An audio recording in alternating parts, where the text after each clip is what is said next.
আগামীকাল বাংলাদেশের মাটিতেই হতে যাচ্ছে ফুটবলে বাংলাদেশ এবং ভারতের এশিয়া কাপ বাছাই পর্বের লড়াই।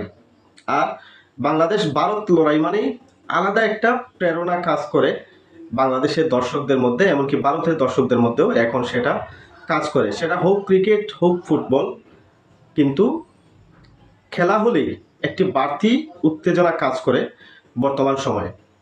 আর ফুটবলে ইদানিং বাংলাদেশের যে শক্তিমত্তা বেড়েছে এবং বর্তমানে বাংলাদেশে ফুটবলের যে জনপ্রিয়তা বেড়েছে বাংলাদেশের দর্শকদের কাছ থেকে, সেখানে যদি বাংলাদেশ ভারতকে হারিয়ে দিতে পারে তাহলে এই মাত্রাটা আরও অনেক অনেক গুণ বেড়ে যাবে।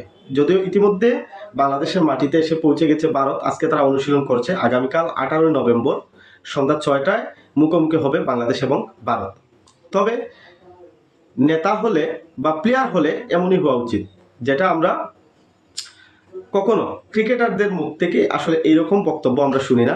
যেমন বক্তব্যটা আমরা শুনেছি শামিদ সুমের মুখে আজকে সংবাদ সম্মেলনে। সে দাঁড়িয়ে বলেছে ফ্যানদেরকে উদ্দেশ্য করে যে আমরা হারলে তোমরা কষ্ট পাও জানি, কিন্তু তোমাদের কষ্ট দেখে আমাদের আরও বেশি কষ্ট লাগে। এই কথাটা আসলে কতটুকু ভালোবাসা থেকে এইভাবে বের হয়ে আসতে পারে।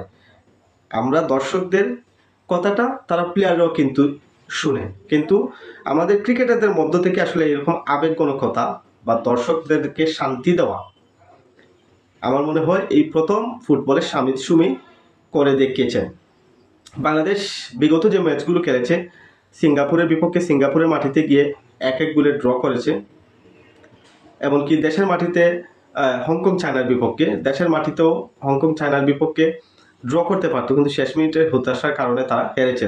লাস্ট ম্যাচে আমরা দেখেছি নেপালের বিপক্ষে 2-1 জয় পাওয়াটা বাংলাদেশের জন্য সম্ভব ছিল, কিন্তু এই শেষ মিনিটে এসে তাদের যে কি হয়ে যায়, তারা একদম হাল ছেড়ে দেয়। আর এই হাল ছেড়ে দেওয়ার কারণে প্রতিপক্ষ সুযোগ পায় গোল করে, তারা হয় সমতায় আসে, না হয় বাংলাদেশকে হারিয়ে দেয়। আমার মনে হয় কালকে মাঠে নামার আগে কোচকে প্লেয়ারদেরকে এই বিষয়ে তাদের বুঝিয়ে দেওয়া উচিত, বুঝিয়ে বলা উচিত, যাতে তারা এই মানসিকতা থেকে বেরিয়ে আসতে পারে।